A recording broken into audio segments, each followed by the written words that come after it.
Lowe's knows that no matter your paint project, saving is at the top of your list. That's why when you shop today, you can buy one, get one free select Valspar and HGTV Home by Sherwin-Williams one-coat coverage interior paints via rebate. Shop these deals in-store or online today at Lowe's. We help, you save. Selection varies by location. While supplies last. Discount taken at time of purchase. See sales associate for details. Offer valid 8/21 through 9/3. Hello, welcome back to another Wisco Fanatics Wednesday. I am here. I will be solo, at least just for the beginning of the show. Jake will be joining shortly. He's got some stuff going on at home. But that said, we have a handful of Milwaukee Brewer games to discuss today. We have the fourth and fifth games of the Milwaukee Brewers series against the Cubs in Chicago from last Wednesday and Thursday. Then we have their three-game series from the Giants over the weekend and the first two games of the Diamondbacks series at home to cover for the Brewers. And then switching to Badgers today, we have the second part of our, I guess, quote, primer. Today we will be going through the Badgers schedule. We will be looking at their opponents and giving our head and heart record predictions as we do, and then also giving our bold predictions. If you are a Green Bay Packers fan, last night we did our Packers bold predictions, also to go with our Packers stat projections and our roster review, so check that out from last night. Other than that, we're going to hit the intro, and I'm going to get going on these first two Cubs games. Welcome to another episode of the Wisco Fanatics Show, where we cover the Packers, Bucks, Brewers, and Badgers basketball and football teams from an optimistic and realistic perspective. Wisco Fanatics is brought to you by Cardboard Legacy, Wisconsin's most complete sports card shop. Buy, sell, grade, and consign all at their location in Oshkosh. Alrighty, so looking at it, the Milwaukee Brewers in their five-game series against the Cubs, they only won 2 out of the 5. Jake and I kind of discussed this last week after the Brewers lost the second 2 games. So they won the opener, won the closer of that 5-game series. Jake and I kind of felt similarly that like 2 out of 5 games was acceptable in that series. 3 out of 5 games would have been fantastic, would have been the ideal scenario. Obviously, winning 5 out of 5 games is perfect, but that's not what we were expecting. Again, we stay optimistic and realistic. That's what we do. So I think realistically, a 5-game series, 3 on the road would have been acceptable.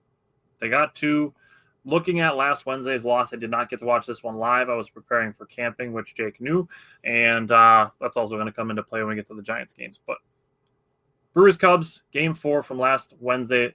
My 3 biggest things, 2 of them on the pitching staff, 1 of them on the hitting. The Brewers at the plate did draw 3 walks in the second, didn't get any runs out of it, and that was the most base runners in an inning until they got to the 9th when they had 4. We've seen, and they talk about on the broadcast all the time about the 4-run innings that the Brewers have. Every time they do it, they bring up the stat. The Brewers have the most 4-run innings in the league. They have the most 4-run innings. They have the most 5-run innings. They bring it up all the time because the Brewers are so good at stacking runs that way.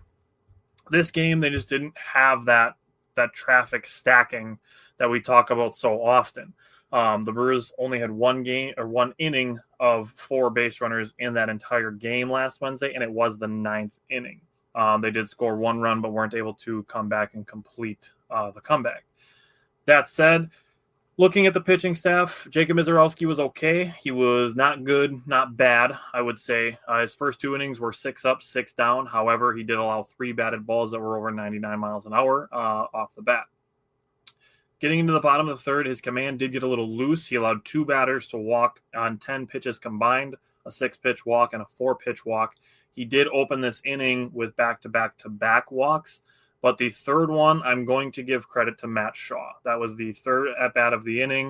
It was an 11-pitch at-bat that included 4 straight foul balls on 3-2 pitches. So that's a tip the cap to that. That's a tough at-bat by Matt Shaw against Jacob Mizorowski. But then after that, you get to Michael Busch, who followed those 3 walks with a 3-run double off of a fastball. That was on the outer edge, a well-placed pitch, I will say. But it was only in kind of a different type of way, only a 98.1 mile an hour fastball, which is not what we've become accustomed to seeing from Jacob Mizorowski. His velocity was down a little bit. Looking at after this, Jared Koenig at the bottom of the 8th, he gave up a leadoff home run again to Shaw, and it was a pretty good pitch, I thought. It was a 1-2 changeup that was below the zone, and Shaw went down and got it. I mean, it's credit to Matt Shaw. He had a good game. Just another kind of tip the cap situation, even though it unfortunately resulted in a Brewers loss. Going into Thursday afternoon, I was able to watch this game. Both teams grounded into a double play in the first inning. Top of the second with Christian Yelich on first. Bryce Terang destroyed a home run, kind of set the tone for the game. That was his 8th home run of August. A 108.2 mile an hour exit velocity into the wind for Bryce Terang. Jake and I have kind of talked about it. We haven't necessarily banged the drum about it, but we've talked about Bryce Terang having sneaky power.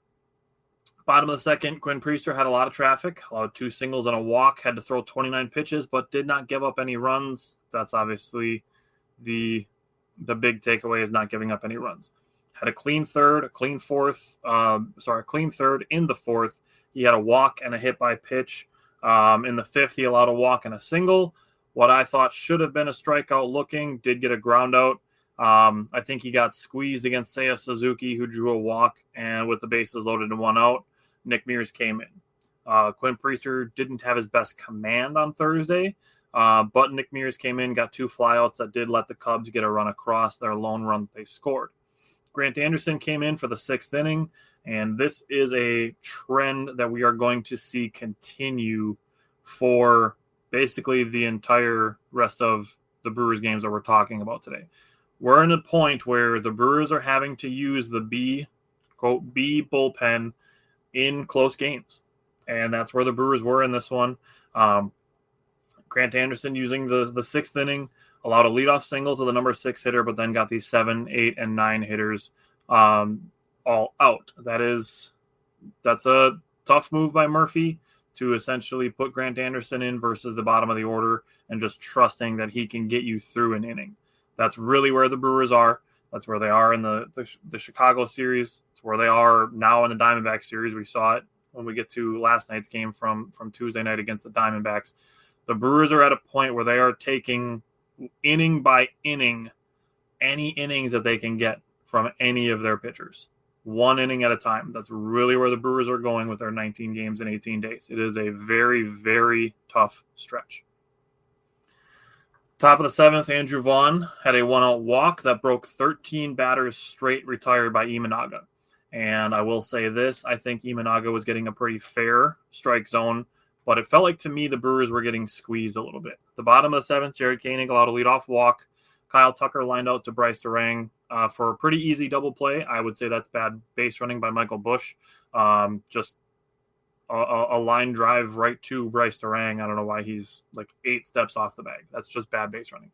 Top of the 8th with 1 out, Andres Monasterio had a bloop single. Sal Frelick put a double into the right field corner. And Daddy Collins, as we're going to call him now, now that Isaac Collins is a dad, hit a single into right field, made the game 4-1, and that capped the scoring for the Brewers. Bottom of the 8th, another leadoff walk for the Cubs. Another walk brought the tying run to the plate with nobody out.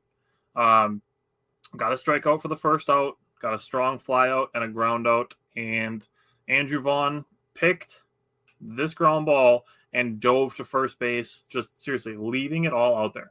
I respect Andrew Vaughn. I'm going to talk about him at the plate in a little bit in some of these other games, but I respect what Andrew Vaughn is doing out in the field as well. I'm going to be completely honest and transparent. When Rhys Hoskins is back and healthy, which is supposed to be soon, I don't know that there's a place on this team for Jake Bauers. I'm going to kind of preface that with something we'll talk about in one of the Giants games. But bottom of the 9th, Trevor McGill allowed a single, another leadoff runner, the 3rd straight from the 7th, 8th, and 9th, another leadoff runner, then got a 3-pitch strikeout, got Kyle Tucker to fly out, and then facing Seiya Suzuki again for the final out, got a soft ground to the Caleb Durbin cutoff, and then threw out on the run. Another really tough play, honestly. That's one of those things that you only really kind of notice it if it doesn't go well. But a really tough play to essentially throw off of off of your right foot while throwing with your right hand. It's like trying to take a same hand, same foot layup. It feels awkward, and it's one of those things that's tough to do. So I credit Caleb Durbin for making that play. This was the Milwaukee Brewers' 80th win of the season.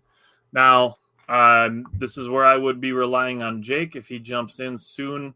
Friday, Saturday, Sunday morning, I was up north with the family camping, so I really didn't get to watch the first and second games of the Giants series.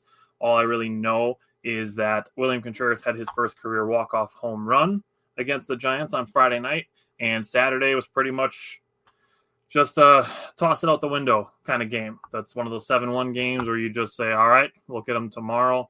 Let's just get through this game healthy and, with as many of our guys getting rest as possible. Then you get to Sunday. Sunday was a tough game. Matos apparently just came in and decided he was going to go full Shohei Ohtani for this series. 2-run home run opened the scoring in the second inning. He really did have a great series. Chad Patrick did strike out for the first 5 batters for the first 5 outs that he recorded. The 2 runs in the second were the only runs that he gave up over 5 1/3 innings pitched, with the 4 hits, 2 walks, and 7 strikeouts. Really solid outing. Helps push back the entire staff by a day, so that did help 5 1/3 innings. Like I said, with this stretch, taking game by game, inning by inning, every inning is being looked at like, how can we get through this inning? The Brewers really they have 5 more days, 5 more games until this stretch is over. I'm pretty sure it's 5 more days. I got to double check their schedule, but they're close to finishing the 19 and 18 days.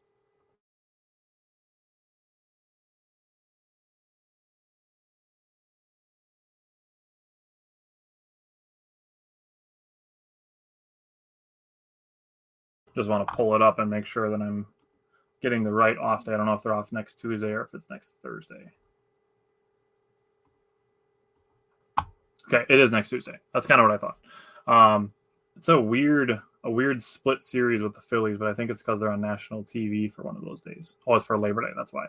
So Brewers will have a day off. Next Tuesday is their next day off. But again, like I said, this 19 games and 18 days stretch has 6 more games on it. 3 games against the Blue Jays, 1 against the Phillies, and then those 2 more against the Diamondbacks to finish up this 4-game series. Back to Sunday. Nick Mears came in the top of the 6th with 1 out, the tying run on second base.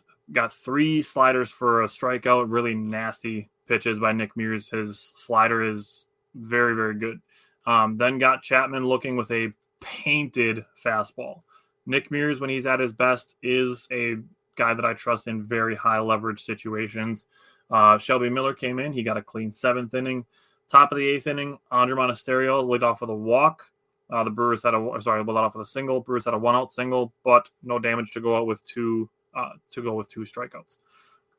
Trevor McGill pitched the top of the 9th and was up 2-0. 0-2, not 2-0. 0-2 on Chapman, allowed a 2-2 double. Then a 9-pitch at bat ended in a strikeout. Matos naturally gets a single, and the Giants brought Devers to the pinch hit, and Trevor McGill struck him out on 4 pitches. Just nothing but gas. No curveball, only fastballs, nothing but gas. Trevor McGill striking out Rafael Devers. That was a good moment where I was like, all right, the Brewers are going to win this game. Unfortunately, against the left-handed hitter, Jung-Hoo Lee got up to a quick 3-0 lead on him, walked him on 5 pitches with a base open. I don't necessarily hate that with a right-handed hitter on deck, but 2-out single gave the Giants a 4-3 lead. Trevor McGill just couldn't catch his curveball at the bottom of the zone. This was his 3rd blown save in 4 appearances, including back-to-back, only the 5th all year.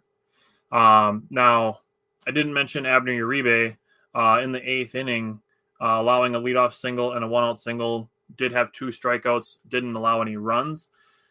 But if we're being objective, I really believe that the Trevor McGill shouldn't be the closer situation is a matter of recency bias.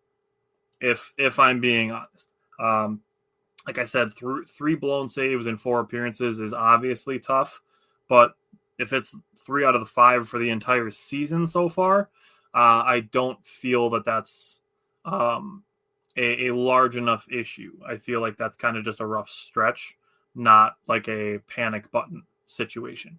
Also, like I mentioned with Abner Uribe, he did not get through the 8th inning clean on Sunday either. He allowed the 2 base runners, did have the 2 strikeouts, which was obviously very important for that inning. But Abner is not without his days where he does not have his best command either. Bottom of the 5th inning, Brewers did have a leadoff home run by Caleb Durbin that put the Brewers in front. Isaac Collins getting Rookie of the Year attention, but so should Caleb Durbin.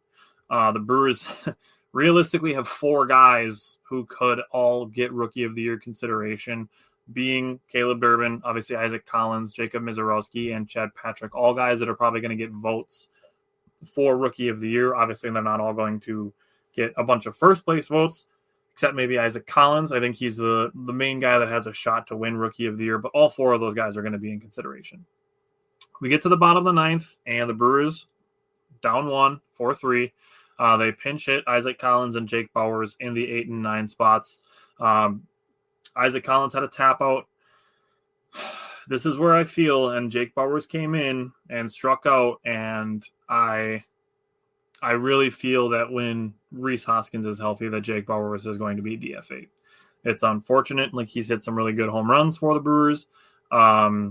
He does offer a little bit of positional versatility, but the ability to play some outfield spots. But I think with the emergence of Isaac Collins, with Blake Perkins being healthy, Jackson Chourio being back sometime during the Toronto or Philadelphia series, that the Brewers have enough outfield coverage that they don't need to keep a roster spot for Jake Bauers once Rhys Hoskins is healthy. So I do feel that he's going to be the one, kind of the odd man out. After those 2 outs, Sal Frelick did have a 2-out single, kind of gave the Brewers some life, but then Anthony Siegler struck out looking, and it's one of those things where you got to just protect the zone. And he wasn't able to do that, and it's unfortunate that the Brewers did lose on the Euchre Celebration Day.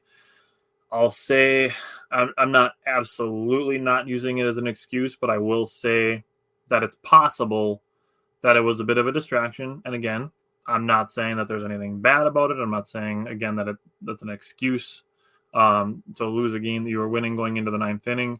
Again, if you look at the Brewers' overarching numbers on the season, their numbers are still extremely favorable for entering late game situations with leads. It's not something that I'm pushing the panic button on in any situation, much less when you're in the middle of 19 games in 18 days.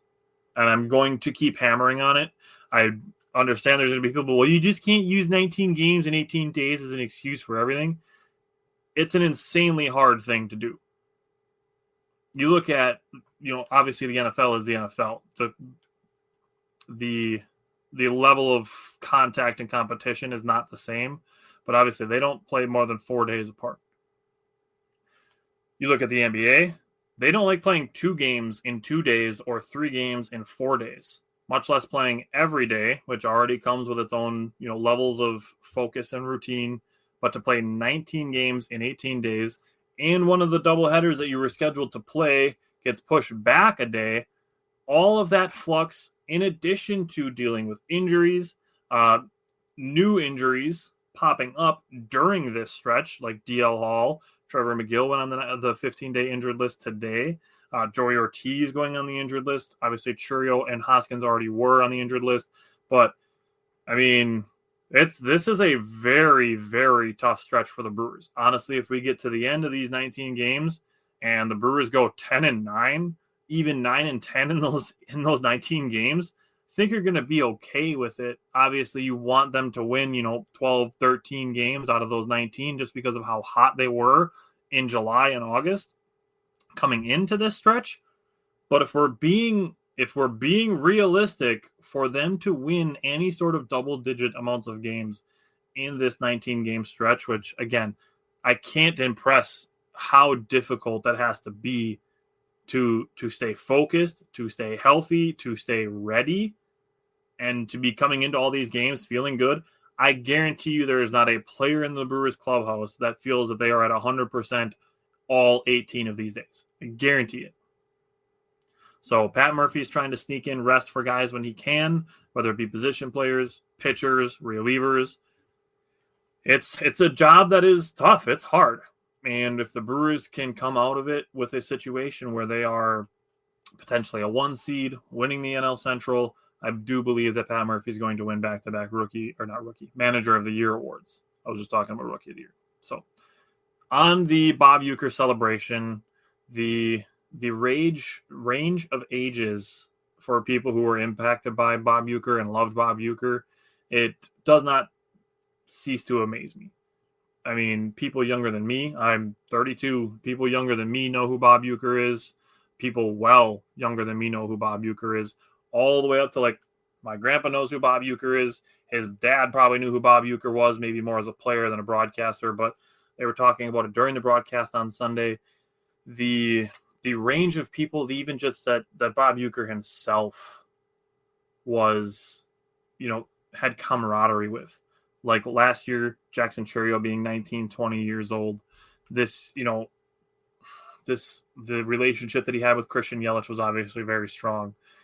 You look at, they talked about it, he would have been, when he was young, interacting with players who were playing in the 1920s and 30s. And then for him to be around to talk to a guy like Jackson Churio, the degrees of separation that anybody who knew Bob Uecker could have been from any number of all-time professional great baseball players. Bob Uecker could have bridged that gap for a lot of people. With the celebration, the Brewers, quote, retired his number, but instead of a number, they put up a microphone for him.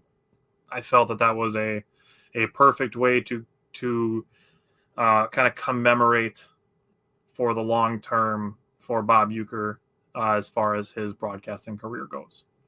And then the last thing that I noticed, they renamed the media area for American Family Field. They named it the Bob Uecker Broadcast Center. Just some really cool things to see that the Brewers did in celebration of Bob Uecker, who is a one-of-one type person. They had tons of tributes coming on Sunday. Robin Yount and George Brett in the booth together. They had his co-star from the Major League movies. Really, really no shortage of people who knew and were impacted by Bob Uecker. Kim said her 12-year-old daughter knows who Bob Uecker is. I mean, basically, if you have ever been in the state of Wisconsin for a baseball season, you know who Bob Uecker is. So I'm gonna let Jake jump in, and I'm gonna let Jake give his thoughts on the Uecker celebration and anything that he wants to say about the Giants series as a whole. So I'm gonna welcome Jake in. And Jake, I just finished talking about the Giants series. I'm just kind of going through where we're at with the Bob Uecker celebration. So if you want to start with your thoughts on Bob Uecker, and then you can give your thoughts on the Giants series as a whole. I'm going to start with this. Say thank you for covering for me, my man. Obviously, I got a lot of shit going on with the kiddo, and good thing I had a little 20-minute ride home because I let out some more tears after I wasn't in front of everybody. So got that all taken care of. My thoughts on Bob Uecker. That is a very heavy conversation to jump into. I'll just start by saying that Bob Uecker was more than just a baseball announcer to me. He elevated my relationship with my dad in a really, really hard part of my life where I was transitioning from, this is kind of me just being transparent. I moved in with my dad when I was in high school, and that's the year that me and you actually became best friends. Yep. So that was a really important year for me. And just seeing how important Bob Uecker was to my dad, every weekend, turn on the radio, and Bob Uecker's there. Every Saturday, every Sunday, cooking out. My Uecker's there, my dad's on the grill. That's what it meant to me. It meant family. And for that, I took that and I tried to pass it on to my son. And, Aiden's not really into baseball, so it is what it is. But I tried to tell him the importance of, how important Bob Uecker was to everybody. And I wrote down some quotes from Bob Uecker, if you want me to read these off for you real quick. These are just some of them. Obviously, he had an endless supply of quotes. some of the best quotes I wrote down from Euchre. He said, "I knew my baseball career was over in 1965 when my card came out with no picture." He said, "I set records that will never be equaled. In fact, I hope 90% of them never get printed." He said, "I was acting when I was playing baseball." So I was like, that's a short one, but that's good. He said, "Career highlights. I have two. I got a walk off of Sandy Koufax, and I got out of a rundown versus the Mets." What? And then one that I believe kind of sets the stage for how good he was and underappreciated he was on the radio and as a broadcaster. Not only was he a great human and he really, really funny, down to earth guy, he understood what he had to do. And he said, on TV, people see it, and on radio, you gotta create it. And I love I that. don't think there's anybody better than Bob Uecker.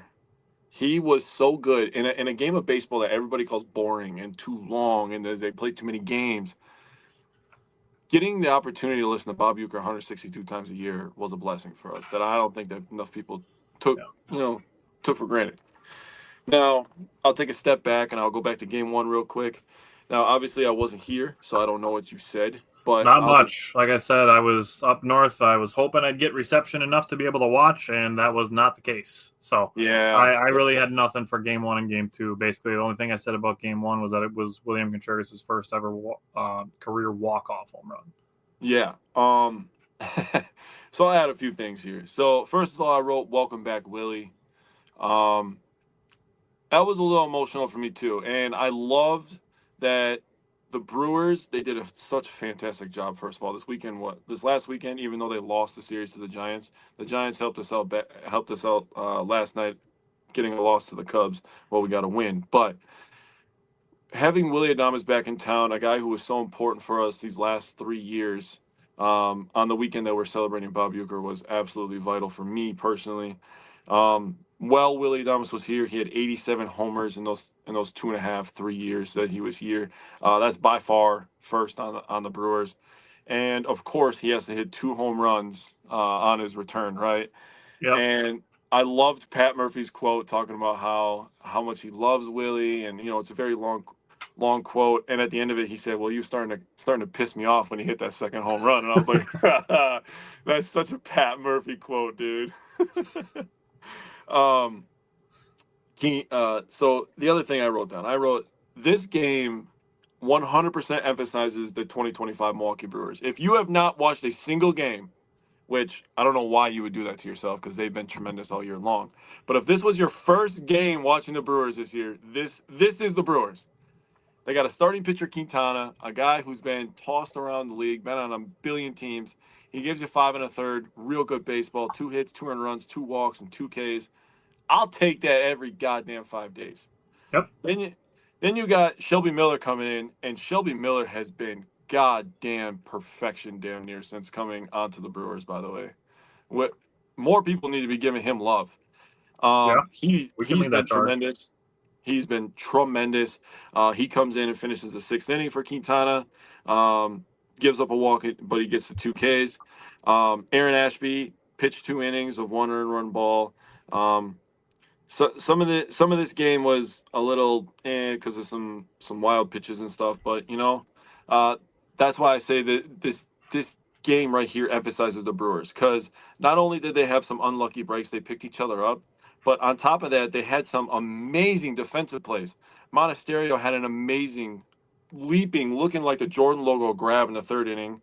Andrew Vaughn with a great defensive play.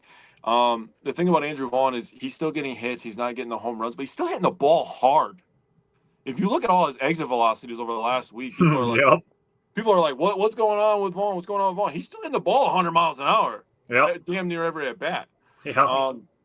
But they got him playing defense, man. He's really buying into the Brewers' way. He made a great play in the 5th inning. I love that you said that, and that you said that way, because I said it when I was talking about some of the Cubs games. For him to be picking balls, diving to first base to get outs, I love that you said that way. Yeah, well, again, I wasn't here, and we didn't plan this, so we're sharing a brain a little bit here. Bryce Terang absolutely showing off, dude, with the platinum glove, dude. Yeah. He runs down a ball into short right field in the 6th inning. So now you got 3 amazing top-tier defensive plays. And then Lockridge made a really, really great throw the next inning in the 7th inning to throw a guy out at third base while the game was tied. That was a massive play by Brandon Lockridge there to keep the game tied. And obviously, you said this was Contreras' first ever walk-off home run, 14th of the year.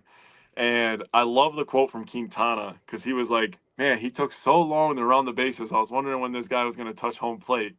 And I was like, oh, that's funny. They probably gave him a bunch of shit in the locker room for that. And this was the 9th walk-off of the year for the Brewers and the 4th via the home run. So 4 of the 9 walk-offs were via the home run. That is the most for the Milwaukee Brewers since 2018. So the power maybe have questions for some people, but in the clutch, the power is there. That's pretty much what I took from that. Yeah. Steve said that the Brewers can definitely use a day off. I'm glad they're doing anything they can to win games. Go Brewers, hashtag Euchre Magic. Jake, I did also hammer on this. The 18 games in 19 days it's an absolute gauntlet. I did my best to try to explain it's the toughest stretch of the season. By far the toughest stretch. I mean, you've already played all these months, all these games before this, and now you're having to just jam pack a bunch. It's like when you're at work, right? And all of a sudden you think you're having an easy day, and then your boss slaps 2-3 things back onto your desk, and you're like, how am I supposed to get that done in 2 hours? And he says, figure it out. Anyways, here to game 2. Peralta was on the mound versus Logan Webb, and I really like Logan Webb. I wish he was a Brewer. He feels like a Brewer. But Logan Webb versus Peralta was awesome to watch. Even though we came out on the losing end of it, it wasn't Freddie's fault. Now, we talked about this yesterday, and I was planning on bringing this up and having a little discussion with you. He needs another pitch. I'm going to say exactly what I wrote down in my notes. He needs a pitch that creates soft contact because when he doesn't have that, he relies so much on the fastball to get swings and misses and ground outs. And when he's missing high or inside, and that's what drives up his pitch count. And then he gets out of these games in 5 innings. If he had a soft contact pitch, he's going 6 1/3, maybe 7 sometimes with his strikeout stuff. It'll just make his fastball that much better. I'm not going to steal your thunder. I want you to tell the people what kind of pitch that you thought that he should have. So we talked about it. We know that Freddie has a fastball and a curveball. He's been called fastball Freddie. He's been called Freddie curveball. And then we talked about it ad nauseum last season about him adding the changeup and using it more. What I said to you is that is often the pitch that guys use to get that soft contact is the changeup compared to the fastball. It looks the same, but it's usually 5 to 7 to 10 miles an hour slower. Yep. But you have certain guys whose changeup is more of a strikeout pitch than a soft contact pitch. Obviously, a guy like Devin Williams would be a perfect example of that. His changeup was not a soft contact pitch. It was a strikeout pitch. Yes. We are going to see Craig Yoho come up. He's going to be very similar. His changeup is not going to be a soft contact pitch. It's going to be a strikeout pitch. Yeah, it's a put away pitch.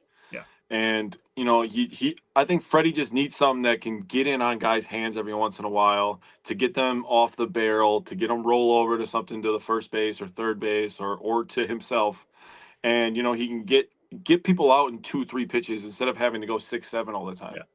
So my response to that was, imagine if the Brewers could teach Freddie Peralta a sinker. They taught Brandon Woodruff while he was out to throw a cutter. Cutter was not a sinker, a cutter. Yep. They taught Brandon Woodruff a cutter while he was coming back from his shoulder surgery, and now he has a cutter to go with the rest of his pitches that he throws.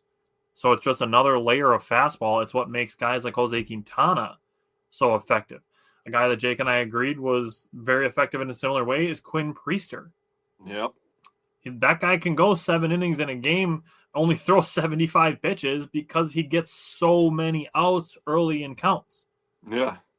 So if Freddie can do something like that, he has the 94, 95, sometimes 96 mile an hour fastball. You add in a 90 to 92 mile an hour cutter that has movement, like Jake said. It's something that can break in on the guy's hands. get them to jam, ground out to, the left side of the infield that the Brewers are very strong at defensively. I think that's something that the Brewers could and should consider in the offseason with Freddie Peralta. Yeah. So after Freddie goes out, those are all great thoughts, by the way. I wanted to give you the floor to give that out, because when we have good conversation, I'm always thinking in my head, like, man, that's good content. I wish we could put that on camera right now, but it's 10:30 at night on a Tuesday. Right. But the rest of this game, Freddie goes out in 5 innings, giving up 2 hits, 0 earned runs, 4 walks, and 6 Ks. And he has 96 pitches. Grant Anderson comes in, and I was kind of on Grant Anderson last week, but this day on Saturday was not Grant Anderson's fault, in my opinion. He didn't get any help from the Brewers defense. 2 errors in the 6th, one from Monasterio, a throwing error that allowed Adames to be safe, and he eventually ended up scoring off of a double. And then there was an error by Siegler that allowed 2 runs to come across. And from that point, it was just kind of like, when I was watching the game, I wasn't even in the stadium, and I could feel the air leave the stadium. And he faced 8 batters. Then we get to the 7th inning. Rodriguez comes in. Elvis Rodriguez comes in. He pitched 3 innings. Carlos Rodriguez, sorry. He faced 8 batters in the 7th. He allowed a single. He got an out, a double, and a home run. Then he had a walk, a flyout, a single, and a flyout. That was the 7th inning. And then the 8th and 9th inning, he did a good job kind of, just getting a couple outs and finishing the game, so we didn't have to use anybody else. But that 6th and 7th inning was really just kind of a backbreaker for the Brewers. The offense wasn't doing much. 0 for 7 runners in scoring position. Durbin did have an RBI, so good on Durbin. He's been swinging the bat pretty well as well. I wanted to give him some credit where credit is due. He started a chain of RBI chain of consecutive days here. So the Brewers ended up losing this one, but wasn't all for naught, I think. I think just using 2 guys out of the bullpen was big for them at this point, because obviously they have a bunch of games after this. But then we move on to Sunday. Obviously, we talked about the Euchre game. Yep. Just some of my thoughts on the Euchre game. Shelby Miller is, like, so good, bro. So goddamn good. I'm like, dude, this guy's a monster. Holy shit. Abner Uribe introduced everybody to the new skip dance that he. Oh, I'm gonna tell you what it is when we get to it. He went at when he did that, and we were winning. I'm like, God damn, he's got more swag now. That's crazy. When he was doing all this, and the gun, and then rolling the dice, the rolling the dice is like the craziest Selly to me. I don't know why, but like I just think that's the coolest one. Now we got to talk about Trevor McGill, I think, here. Yep. Obviously, we know the news that happened today. I don't know if you talked about that. I did. I mentioned it, yep. Okay. I didn't want to, say it if you didn't mention it. But we know the news that came out today, and this obviously was the 3rd straight day that Trevor McGill pitched in this series, and the 3rd straight time that he blew the save. And then we find out that he's been pitching with his arm not feeling great. And all those people that made comments now look like dumbasses. Look like dicks. Shocker. Also, man, it just kind of sucks, man, because you knew that McGill was out there, and he looked like he was fighting, dude. He was giving everything. He was like, I just wanted to close this one out and just get this over with. And he bounced. He had no control over the curveball, dude. And that probably was the telltale sign that he was probably messed up. Because usually he's able to rein it in. Like, he may bounce one, but when he starts bouncing multiple, it's like, oof. I feel like you can kind of tell when he's bouncing them on purpose versus when he's losing control of it. Right. And when he bounced the second one, I was just like, oh, God, dude, we're so screwed. Just get out of this inning, dude. My thing that I said with the 19 and 18 is that I would guarantee that there's nobody in the Brewers clubhouse that feels that they are 100% during all of these games. Oh, absolutely not. So, I mean, now talking about the 19 and 18, they got to finish out the 2 games versus the Diamondbacks, right? And then they got a weekend series in Toronto. They play one game versus the Phillies, and then, man, September 2nd is going to be the greatest day of all time for the Brewers, dude. Because they are looking forward to that day. Yeah. Have an off day, play a couple games, and have another off day. That'll be tremendous for them. Also, if you guys are free on the 1st, you guys should all go support the Brewers because it's Dollar Hot Dog Day. I wish I could go, but I have a stinking wedding to go to. Not excited about it if you can't tell. Just continuing to talk about, the Brewers pitching here. I think Nick Mears, he's battling. He did a really good job on Sunday. I think Patrick, he looked a lot better in this outing than he has in the previous multiple outings before this. I thought he looked a lot more under control. And I have to give credit to Jung Ho Lee. I believe that's how you say it. Is that how you say it? I think it might be Young Ho Lee, but yeah, I was looking, I was like, it might be Young Ho Lee. He's good, bro. He is great value, Stephen Kwan. Yeah, like he can field, and he has really good command at the plate. I was like, he will not strike out. You will not strike that guy out. No, he'll roll over it, but he ain't striking out, dude. He's absolutely... pretty much how Sal Frelick is for the Brewers. Yeah, I feel that. Actually, yeah, I do feel that. Also, Yelly up to 88 RBIs. When I saw that, I was, during the game, I'm just like, man, he might get 100 RBIs, dude. That's fucking exciting, dude. Like, I think he's hell yeah, Yelly deserves it. Lockridge with the RBIs, and when Durbin got that home run, and we were texting during the game, and we got the one solo shot, I was thinking like, all right, that might be enough cushion. We got it to what was that, 3-1 at that point, or was it tied still? I don't remember. I think it was tied still. But the Brewers went 3 for 13 runners in scoring position. So obviously, on this day, you would have preferred a 5 for 13, but didn't happen. And the Brewers are just going to be on the struggle bus here for the next couple of days, honestly. Especially Toronto, dude. Toronto is good at home. That's going to be a tough game. Yep. All right. So as we move forward into the Diamondbacks series, we get to Monday's game, and Brandon Woodruff, a lot of walk and a single. The single was a miscommunication between Andrew Monasterio and Isaac Collins on a blooper. In that situation, there's no gray area here. Isaac Collins needs to make that call.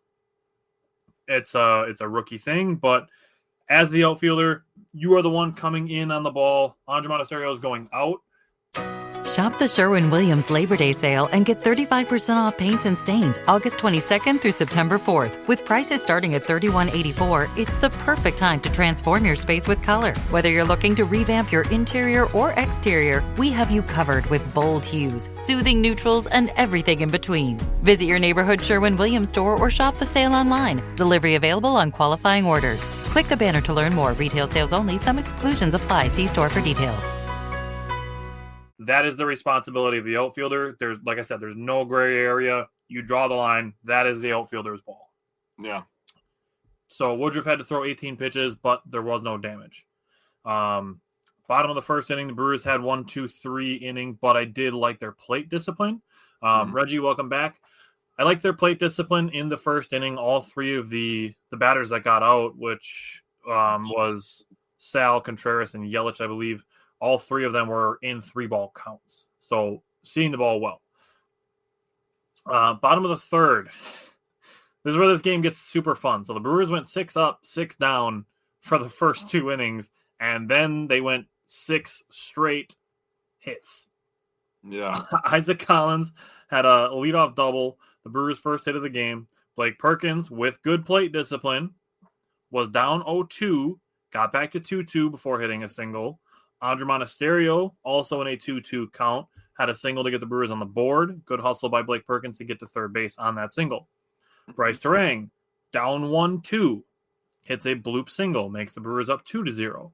William Contreras got to a 2-2 count. The 4th straight 2-strike hit. 4 straight hits in the bottom of that third inning on Monday with 2 strikes. Hits a slicer that kind of rolls into the gap. The center fielder couldn't snag it. Christian Yelich had a single to left field, a first pitch single to left field, made the game 4-0. Andrew Vaughn drew a walk, and Sal Frelick had an RBI ground out. That ended the starter's day for the Diamondbacks. The guy that came in, they talked about it a lot on the broadcast on Monday and yesterday. The guy that came in relief for the starter on Monday did a good job of helping the Diamondbacks bullpen. The Brewers need a day like that. Yeah. Did see good job by Woody to get a 1-2-3 fourth inning after the Brewers put up that 5 spot. Andre Monasterio tallied another run in the bottom of the 5th with a solo shot on a 2-2 count. He fouled off 2 pitches before a 404-foot, 104.6 mile an hour exit velocity home run. That would have been a home run in all 30 ballparks. Yeah, it was crushed. Brandon Woodruff responds again in the 5th inning with 3 strikeouts, just painting with his fastball. Mm-hmm. The top of the 6th, the Brewers had a single, a hit by pitch, and a single. And the Diamondbacks got them. That got them on the board. Corbin Carroll hit a tapper of an infield single, just kind of into that no man's Bermuda triangle of first base, second base, and the pitcher's mound. And Trang had to kind of rush the throw, and Vaughn wasn't able to cover in time. Just kind of one of those unfortunate, like, baseball kind of things. Yeah, definitely. And then after that was a first pitch home run. So it's like, baseball gods, it's not all just luck over here in Milwaukee. They get unlucky too. For a tapper to end up in a single, then turn into a 3-run home run. Still nobody out. Woodruff did get 2 outs, and the Brewers were going to leave him in. But the second mound visit, you have to make a change. The second mound visit of the inning. So they had to take Brandon Woodruff out. Aaron Ashby came in and got a 3-pitch strikeout. Nick Mears pitched the top of the 8th with 1 on and 1 out,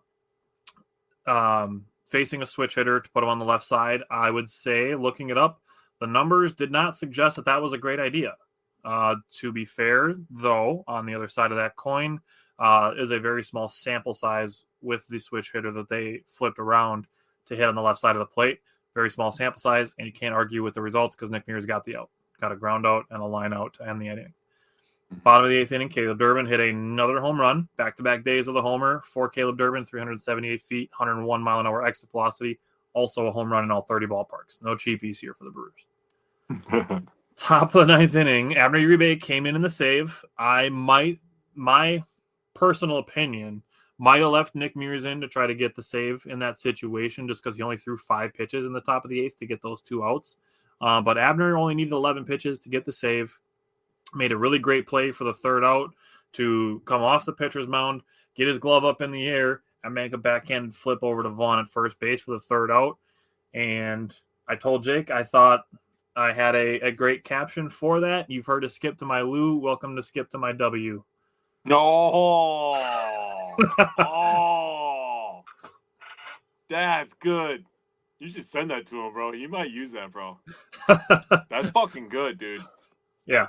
That was my thoughts. So, Monday, what did you think about Monday's game? I'm fucking dumbfounded right now, dude. I don't know if I can talk. That was so good. Nicely done, dude. Damn. Wow. All right. So, so good. Nice.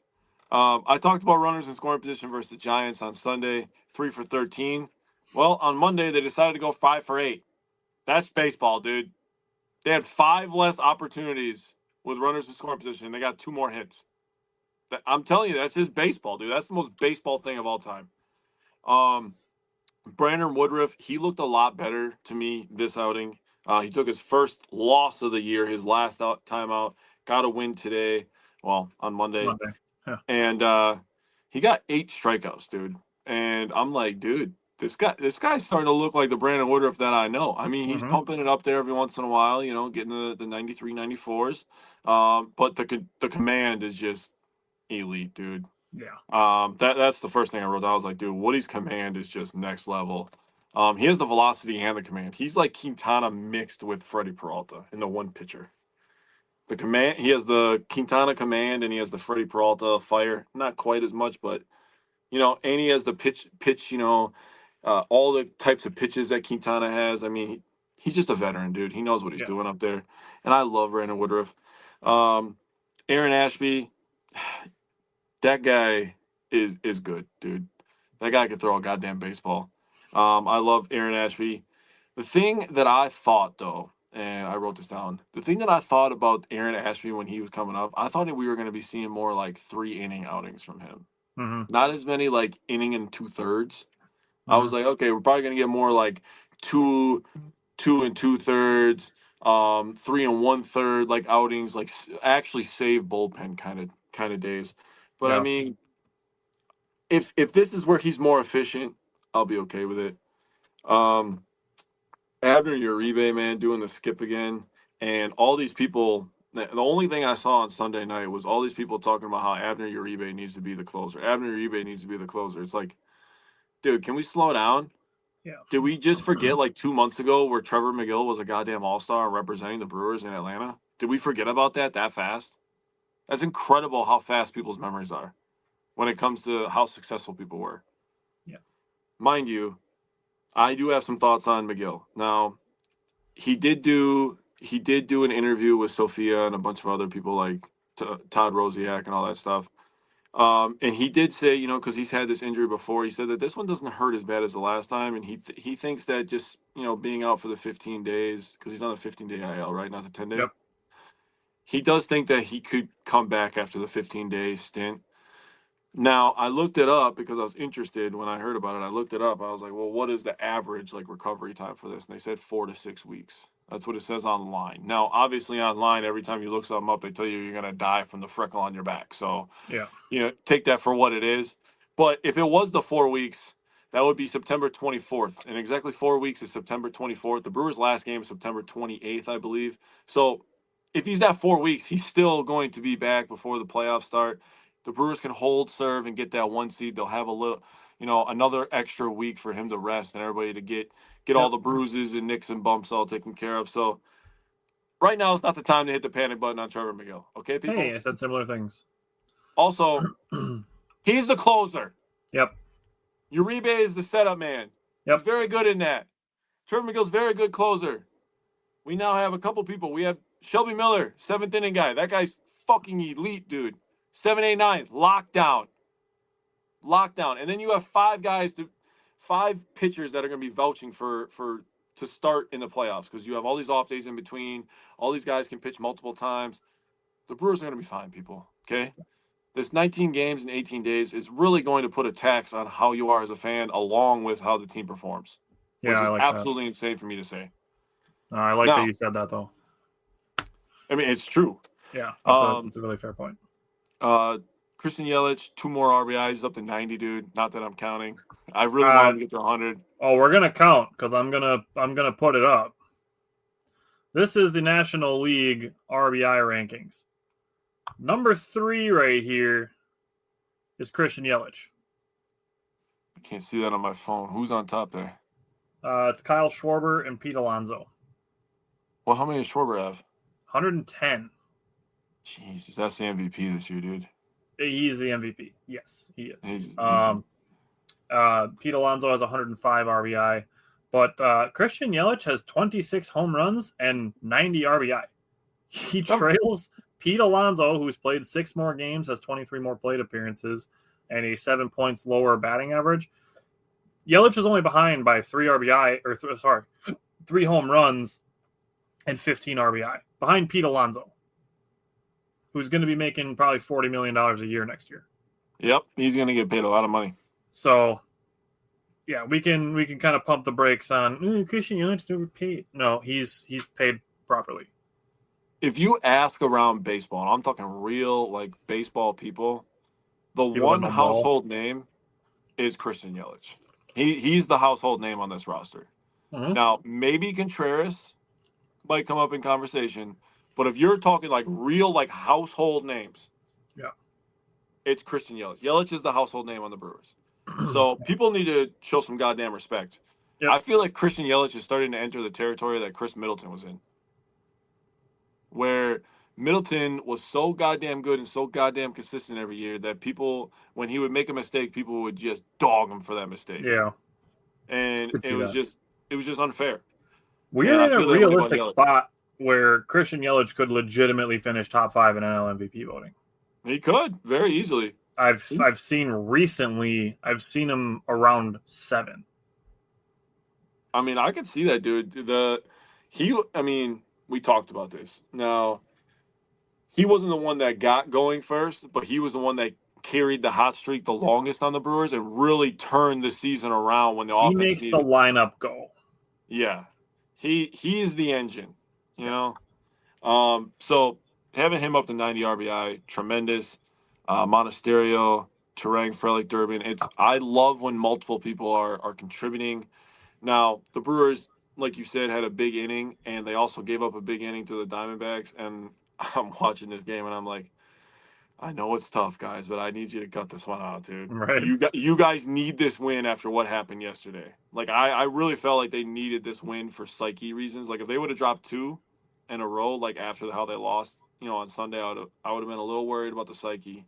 Been like, all right, you got to reel it in a little bit here. You don't want to slide too much. Now, I'm not hitting panic button or anything like that, and everybody's like, oh my God, the division leads down to 5. Oh my God, the division leads down to 6. I can't believe it, dude. The division's cooked. They're gonna lose. Do you understand how much of an idiot you sound like? There is 29 games left, bro. They're not blowing a 6.5 game lead in 29 games. Yeah, they're not the Cubs. They're just not doing that. They play too good a defense. They pitch too well. They hit too well. They run the bases too well. Their lineup is too balanced, is what I think. Dude, they're good. They're going to wrap up the division by the middle. It's not like Yelich and Contreras go cold and the Brewers forget how to score runs. It's like, oh, shit, there's still 7 other woodpeckers in the lineup that we have to pay attention to. I love that because that's how it used to be, right? Yeah. If Yelich was having a bad day or Contreras or, when we had Adames is 0 for 3 and he has a strikeout and he grounded out. He grounded into a double play in the 4th inning when we had a chance to score some runs. Like, that's how it used to be. That is not how it is anymore. So they're not going to blow the lead. They did a good job moving the lineup around. You stole my notes about Durbin having back-to-back home runs, back-to-back days, and he hit it very far. So, they win on Monday. Huh? You can go first for last night. All right. Well, I told you I didn't get to watch some of this game because I had to watch my son's first football game. It's been – if you guys lived a day in my shoes, I tell you what. At this point right now, I have 32 hours of working. I had to watch my son's football game, and now I just had to bring my daughter to see her school teacher for the first time, and I cried like a gigantic baby, and it was terrible. Now, last night's game, the Miz is on the mound. He has 5 innings pitched, 4 hits, 3 earned runs, 10 Ks. Really nice to see him get a big strikeout day, after he was on the IL and he struggled versus the Cubs, and then they were kind of on a pitch count with him, and he looked good to me. That was positive for me. Tobias Myers, though, there is a conversation to be had about Tobias Myers, man. Now that's another guy that he could be eating a bunch of innings. And I wrote it down, and you said it before. I was like, the Brewers need a game where the starter goes 3 innings, and then the actual starter comes in and finishes the game. They legitimately need that. And Tobias Myers would be a guy that I think would be a candidate to go the first 3 innings of a game and then having somebody else finish it. But the way that he's been looking lately, it's rough. Everybody's hitting everything he throws hard, or he's walking people. He just has zero confidence up there right now, and it makes you as a fan base when you're watching it have no confidence if he has no confidence. It's unfortunate too because the defense let him down a little bit too. Yep. Isaac Collins had a 2-out fly ball in the left field foul line that allowed the 6th run to score for the Diamondbacks. It's tough, obviously. It's obviously tough to be in that situation if you're Tobias Myers and trying to have to erase that from your memory to be able to then refocus. Yep. And I get that. And, Koenig struggled a little bit last night too, but all these guys' arms are just dead at this point, man. Starters only going 5 innings. The bullpen having to pick up 4.5 innings every damn game. It's going to start taking a toll on you. Miller, though, man, that guy comes in and gets you 4 big timeouts, dude. Big time, massive outs to close this game out. When the Diamondbacks were threatening, they've done this to us before where the Brewers had huge leads and the Diamondbacks come and rush all the way back and take the lead, and then the Brewers end up losing the game, and it's like, what just happened? We just lost in a 2-minute drill. Bunch of guys contributing again. Terang, Contreras up to 15 home runs, dude. Terang's going to mess around. He's going to make himself worth fucking $30 million a year, dude. That's all I got. Go ahead, buddy. So I'm just going to start at the beginning. Jacob Mizorowski off to a way better start in this game than his previous two. 13 pitch, 1-2-3 first inning. Did take 20 pitches for the second inning, but still got 1-2-3. Already had 7 whiffs and 4 called strikes, plus 11 foul balls and 2 balls in play. That equals 24 of his first 33 pitches for strikes. The third inning, still a 1-2-3 inning. A 1-2-3 walk in between the second and third outs, with 2 more strikeouts after the walk. And his location so far looked much, much better. The first hit that he gave up came on an awkward check swing at Ketel Marte's eyes that he kind of half swung at, and the ball ticked off his bat like a bunt and ended up in that little Bermuda Triangle. That was the first hit. It was hit slow enough that he beat it out. And then with 2 outs, a ground rule double and a 3-run home run. So just kind of unlucky for Jacob Mizorowski there. His final line was 5 innings pitched, 4 hits, only 1 walk, which is good. That's an improvement. Did have those 3 earned runs and 10 strikeouts. So very, very solid outing from Jacob Mizorowski. As far as offense, bottom of the first inning with 1 out, William Contreras doubled. Christian Yelich singled. Andrew Vaughn hit a sac fly to get back on the RBI train. The sac fly that he hit, 98.9 miles an hour off the bat. That classifies as a hard hit. Yep. Bottom of the third, Bryce Durang fouled off 3 pitches and a 9-pitch at-bat for drawing a walk. The Brewers were making Brandon Pfaadt work hard. The plate discipline, again, which I brought up in Game 1, was evident. William Contreras went from an 0-2 to a 3-2 count, turned it into a monster home run, 110.2 miles an hour off the bat, 441-foot home run for William Contreras. Yeah. That is a mashed baseball. That was a home run in 31 of 30 ballparks. Yeah. And 4 NFL stadiums for good measure. 4 NFL stadiums, for sure.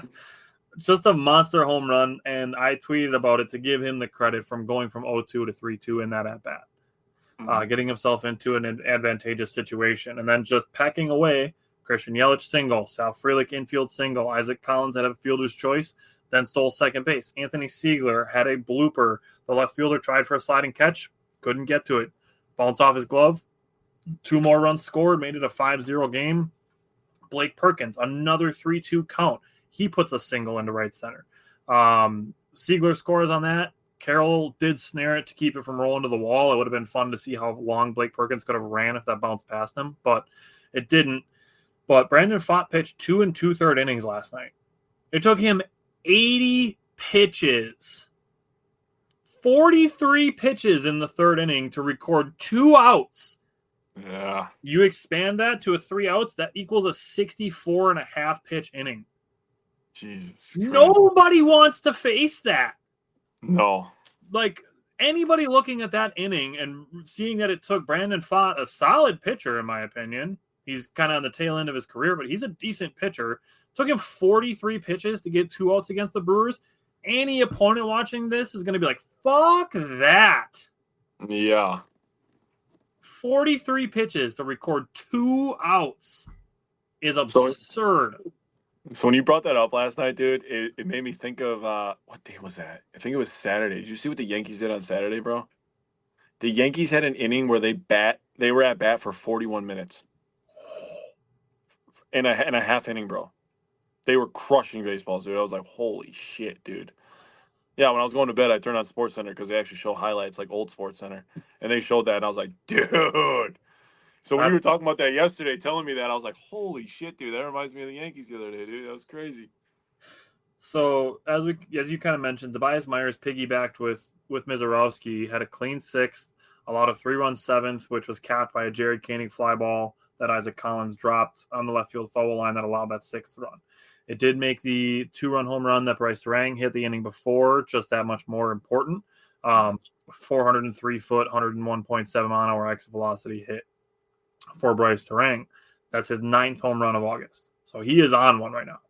Fucking A, he is. 9 would have been his career high for a season. Yup. Yeah, He's got that in August. Drug test him. It's the top of the 8th, Jerry Koenig allowed double, single, single to make it a 1-run game. Brought in a right-handed hitter. Jerry Koenig stayed in. Did get a called third strike, and then a left-handed hitter. Got up 3-0 against him. That turned into a K. So I do give Koenig credit for those 2 at-bats. But then another right-handed hitter who is a switch hitter. Koenig got ahead 0-2 and then gave up a game-tying single. Again, the 19 games in 18 days is looming. It's really tough to be in this position. The Brewers in the 9th inning, Shelby Miller came in, gave up a leadoff double, got a pop out. Then an Andrew Monasterio web gem, a great diving play. He wanted to go to third base to try to get the lead runner out. Wasn't an option because Siegler was looking at the ball at first as well, trying to make a play on it. But Andrew Monasterio popped up and made like a 1-footed falling down throw on a hop to Andrew Vaughn to get the runner at first. Dude, the Brewers do not win without that play.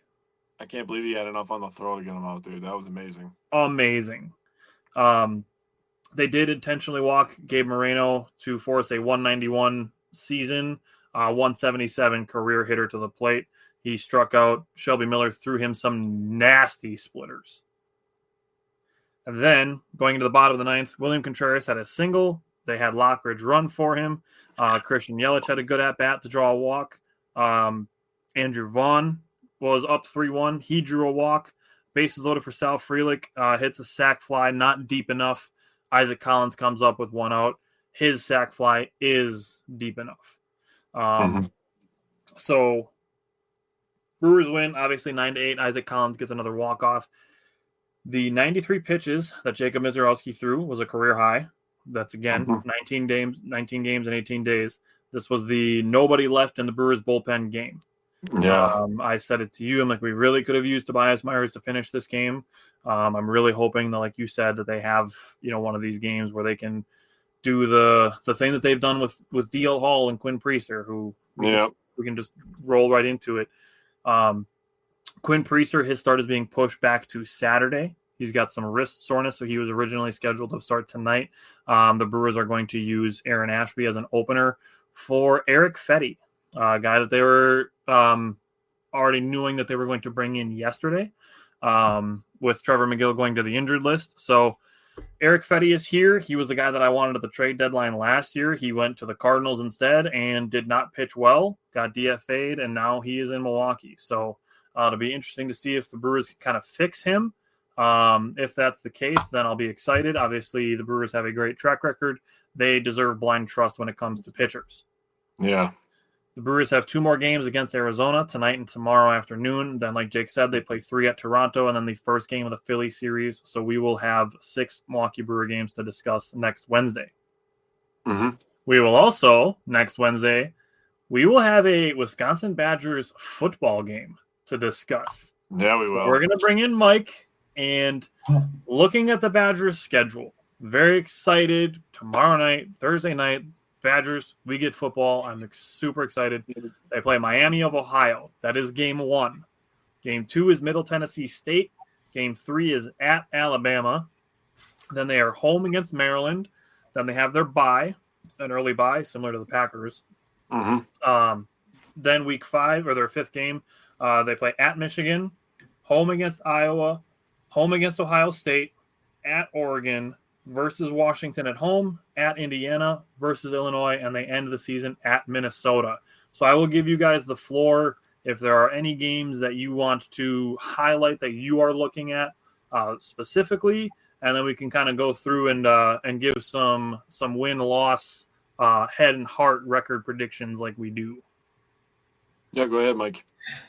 Yeah, sure. I mean, obviously, it's no secret that the schedule's definitely a gauntlet this year. But I think, when you're thinking about like going into this season, especially after the last 1 to 2 seasons, we've kind of, have failed to like have like that identity, so to speak, right? And I think that's the number one goal going into this one season, right? We want to establish the run game again with Coach Grimes, and we want to actually start being, there's a lot of areas on defense, for example, that I think we could definitely improve on. I think if there's a coach / player that needs to really like prove themselves this year, I think it is Coach Tressel. I think you could actually argue that he might be kind of like on a watch list. Like, hey, like if you have a bad year, we might have to go a different direction, just in terms of not stopping the run, tackles for losses, sacks. But that being said, I think they made a bunch of improvements. During the offseason. So I think it starts with during the offseason, I'm looking at Iowa, Minnesota, basically the Big Ten. Let's start there, right? I mean, Iowa specifically, who gives up 42 points to Iowa, right? So, during the spring practices, Coach Collins, after every single practice, he made all the players do 42 freaking push-ups after every practice just because of Iowa, right? So I think you got to start with, in terms of importance, in terms of, for this program, going forward. I know there's all these games you can, say your reasoning, right? But I would start with teams like Iowa and even Minnesota. Start with your rivals, work your way up from there. But again, you can make a case for all of these. Illinois too, right? That's right in your backyard as well. But that's how I would answer that question. So if we go and look at this game by game, let's do the head first. So for me, looking at it, going through the Badgers schedule, from the head, I have the Badgers 6-6. I have losses at Alabama, at Michigan, versus Ohio State, at Oregon, at Indiana, and against Illinois. So I have them beating Miami of Ohio, Middle Tennessee State, Maryland, Iowa, Washington, and Minnesota. Those are the 6 wins and 6 losses I have for the Badgers on their schedule. So, Mike, what do you have from the head, and which games are you looking at? I honestly got 7-5. I like it. You call it a little optimistic, but hey, on this show, we don't apologize for ever being optimistic, right? So, I obviously Miami, Ohio, I got us winning 31-13 tomorrow, covering the spread 17.5. I think it's kind of a slow start, but then we really pick it up in the second half when we stick it to them. So Middle Tennessee, I got to win. Alabama, I think we got a tough loss on the road, where I think dealing with their receiving core, even though they do have a new quarterback starting for them, that'll be interesting to see how we adapt to that. Maryland, I do have a win. Unfortunately, we go to Michigan. Then after a bye, I did do a kind of a coin flip from my head on this, how I wanted to treat this, but I do think we go on the road and lose to Michigan. Iowa, I made this more of a pride thing for me. I think we find a way to get it done at home. Like I kind of literally just mentioned about a minute ago, these guys, this is engraved in their goddamn heads in the offseason of this game. Mm-hmm. Now, Ohio State, I got to win.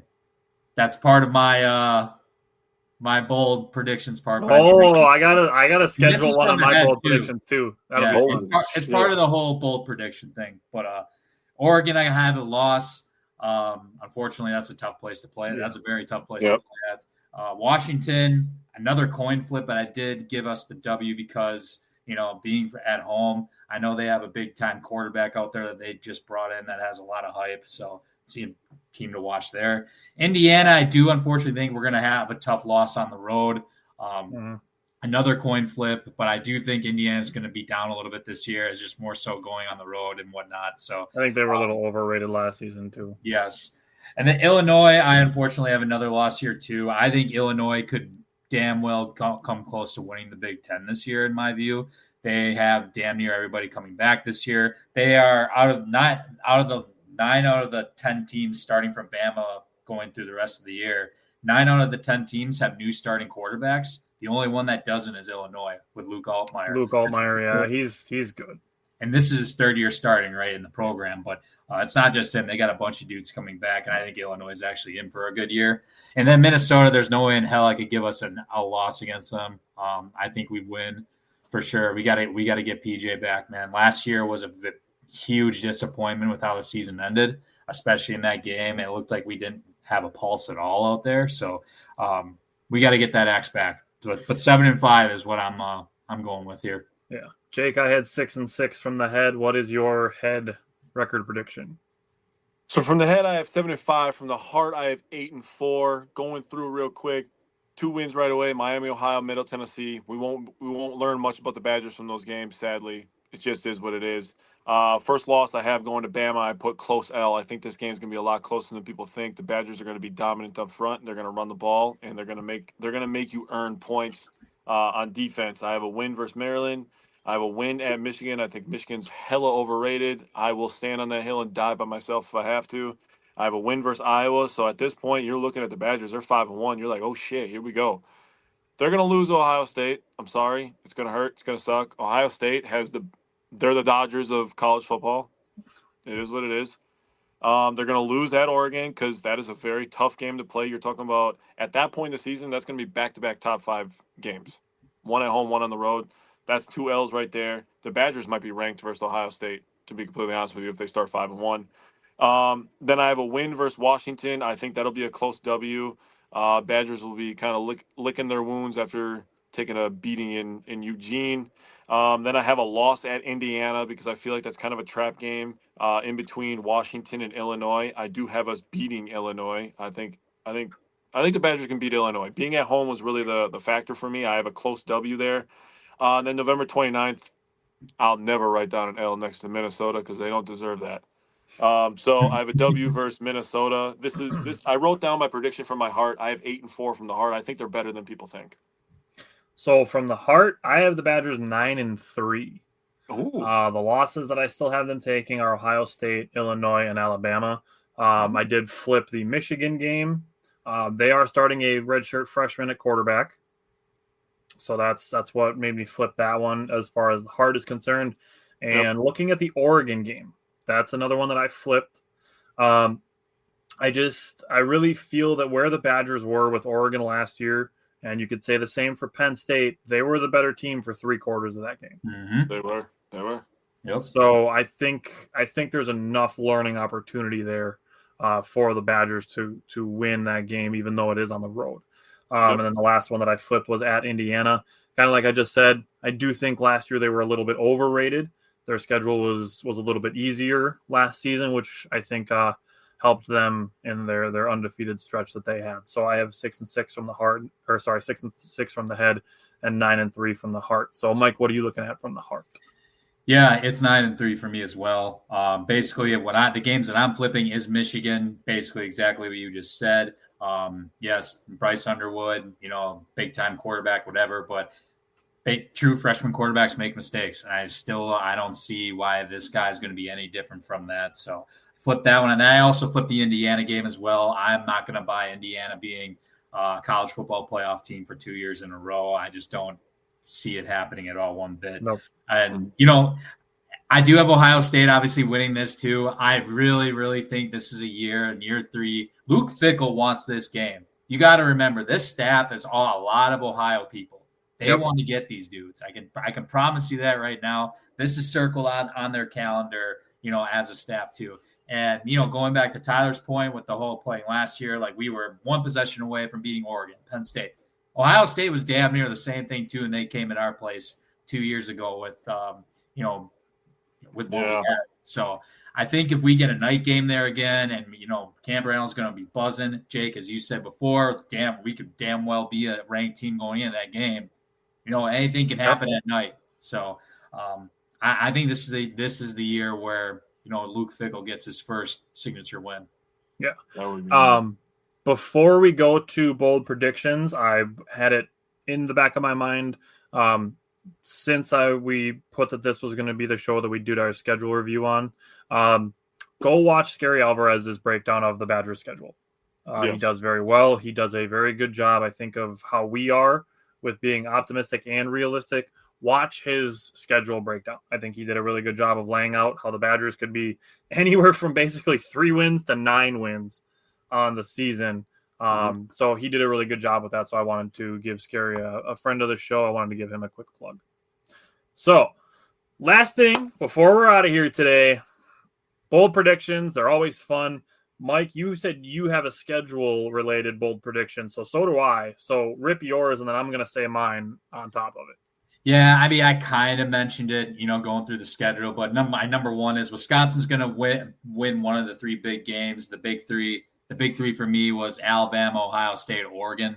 I think we win one of those games. In this case, for me, both from the head and the heart, I think the Badgers clip Ohio State at Camp Randall at home. I went a step further, and I said the Badgers upset 4 ranked teams. Damn. 4 out of 6 between Bama, Michigan, Ohio State, Oregon, Indiana, and Illinois. Yep. So my first bold prediction is 4 out of 6 of those are wins. That's solid. I like it. Three wasn't bold enough, so. My first one is Wisconsin has a top 10 rushing attack in the country. If you go by average per game, yards, and touchdowns. I like it. Okay. All right, Mike, rip your second one. So the defense as a whole is going to go from 17th in the Big Ten from last season in total sacks in 2024 to a top 1 to 2 to a top 1 to 2 top Big Ten team this year. Damn. So for perspective, right? Last season we were 17th in the conference with 17 sacks. Ohio State had 53 last season. Penn State had 44. That was 1 and 2. We're going to get one. We're going to be ranked in the top 1 to 2. I am very, very sold on the combination, like a 4-way combination of Mason Reiger. I think it's going to start with him on the pass rush. We got Darrell Peterson coming back once again. His hand's going to be in the dirt a little bit more. That's going to be interesting to watch with this defense.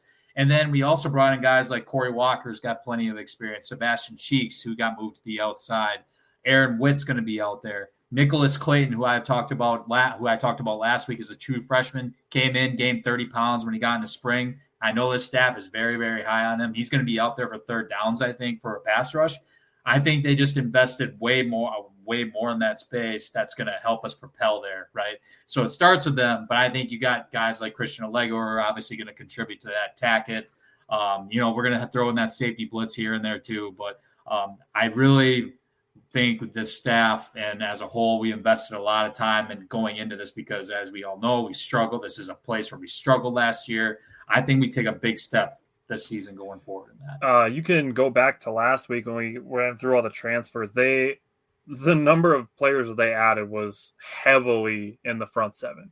Mm-hmm. I'll throw one out on defense. You mentioned Christian Allegro. I have one involving Christian Allegro, and that is he is the first linebacker with 100 tackles since Leo Chenal in 2021. There we go. I love like Leo that. Chenal. All right, so I'm doubling down on the rushing attack, and I have Dylan Jones has the most rushing yards in the Big Ten. There you go. That That would be amazing, actually, if you really think about it. All right, it. Mike, rip your last one. This is more so of like the afterthought, like after season, but I wrote, after all said and done, the Badgers will have at least 10 players get drafted in the NFL. Now, 10. I wrote down 15 of them that I think that are going to be either seniors or, junior, potentially going to the draft, right?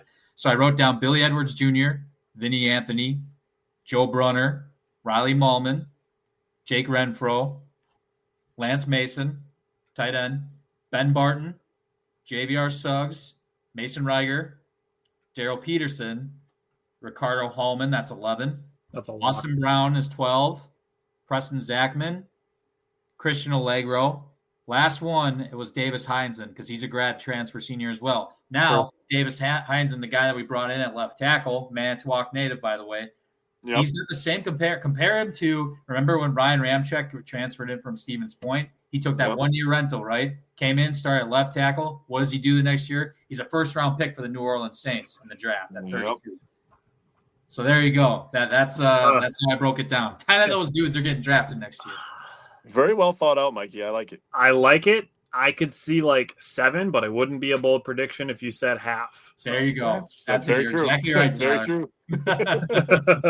All right. My last one is offensive. Billy Edwards throws for more touchdowns than Braden Locke in 2024 and Tanner Mordecai in 2023 combined, which would be 22 touchdowns. Oh, yeah, that's happening. So my last one is Billy Edwards throws for, it'll be at least 23 touchdowns, but that's more than Tanner Mordecai and Braden Locke combined in their 2 years. Tanner Mordecai, what a time to be alive. I also involved the draft and Billy Edwards Jr., so this is amazing how this is all rounding up, and I got to go last on this. And this is verbatim what I wrote down in my notebook. I said Billy Edwards says, fuck all your record predictions, and he goes 11-1, makes us go to the playoffs, and gets drafted in the second round. There you go. I like it, Jay. I mean, I would love it. I would love it. We don't call them lukewarm predictions, so. Dude, I was doing the first couple, and I was like, these are cool. I'm like, I gotta have a really fun one, dude. I gotta just put one out there that's just crazy, bro. So I like it. All right, good job, guys. Thanks everybody for tuning in. We will see you guys next week. Next week we will have a Badgers recap to do. So very, very excited for that, as well as the 6 Brewer games that we'll have. So thanks, Mike, for hopping in with us to go through the schedule, look at our record predictions, and give our bold predictions. We will see everybody next Wednesday and next Tuesday. Next Tuesday, we will also have a Packers show. We have a Packer preview next week. So join us for that, and we will see you guys next week. Go Badgers. Later, fellas. It's football season, people. Let's go. Yeah. Save big during Labor Day at Lowe's. Get up to 40% off select major appliances. Plus, buy more to get up to an additional 20% off. Shop even more savings with 3 Stay Green 1 cubic foot vegetable and flower garden soil bags for $10. This Labor Day, take care of your home for less at Lowe's. We help, you save. Valid through 9/3. Soil offer excludes Alaska and Hawaii. Selection varies by location. Select locations only. While supplies last. See Lowe's.com for more details.